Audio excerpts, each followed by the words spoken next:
Assalamualaikum warahmatullahi wabarakatuh. Kembali lagi bersama saya Muhammad Lutfi.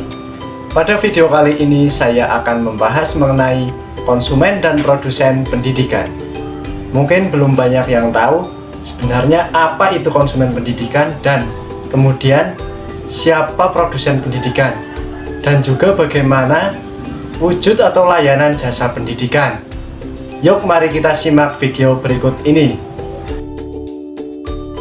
Konsumen pendidikan. Siapa itu konsumen pendidikan? Ialah individu atau kelompok yang menerima manfaat dari pendidikan. Misalnya, orang tua yang menyekolahkan anaknya atau seorang siswa yang mengikuti kursus. Selanjutnya ada produsen pendidikan. Siapa sih produsen pendidikan? Pihak yang menyediakan layanan pendidikan. Produsen pendidikan ini mencakup berbagai lembaga atau organisasi yang terlibat dalam penyediaan pendidikan. Kemudian dalam konteks ini konsumen pendidikan meliputi apa saja, dan produsen pendidikan mencakup lembaga pendidikan atau organisasi apa saja. Mari kita simak bersama-sama berikut ini. Dalam konteks ini, konsumen pendidikan meliputi siswa atau peserta didik, orang tua, dan pekerja. Siswa atau peserta didik mereka yang menerima pendidikan langsung, seperti anak-anak, pelajar, atau mahasiswa. Kemudian orang tua. Dalam beberapa konteks, orang tua berperan sebagai konsumen pendidikan karena mereka yang sering kali membuat keputusan terkait pendidikan anak-anak mereka. Pekerja ialah profesional yang mengambil program pelatihan atau pendidikan lanjutan untuk meningkatkan keterampilan mereka. Produsen pendidikan meliputi lembaga atau organisasi berupa sekolah dan perguruan tinggi, pemerintah, lembaga pelatihan dan kursus, dan guru atau dosen.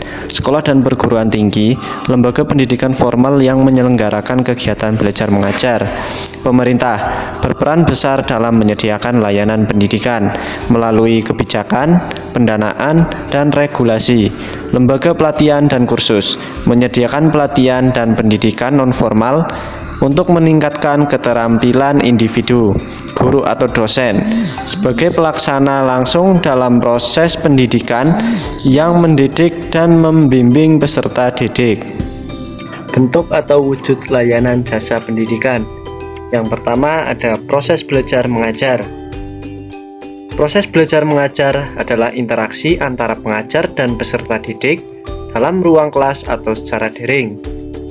Yang kedua ada kurikulum. Kurikulum adalah rangkaian materi pembelajaran yang disusun oleh produsen pendidikan untuk dicapai oleh peserta didik. Yang ketiga ada pelayanan administrasi. Adalah pengelolaan administrasi pendidikan seperti pendaftaran, ijazah, dan sertifikat. Yang keempat ada fasilitas dan infrastruktur. Adalah termasuk ruang kelas, laboratorium, perpustakaan, serta teknologi pendidikan yang digunakan untuk mendukung proses pembelajaran. Yang kelima, pelatihan dan pengembangan. Program tambahan untuk meningkatkan keterampilan atau pengetahuan peserta didik seperti pelatihan ekstrakurikuler, kursus, atau seminar. Demikian pemaparan materi singkat dari saya mengenai konsumen dan produsen jasa pendidikan. Kurang lebihnya mohon maaf. Saya akhiri. Wassalamualaikum warahmatullahi wabarakatuh.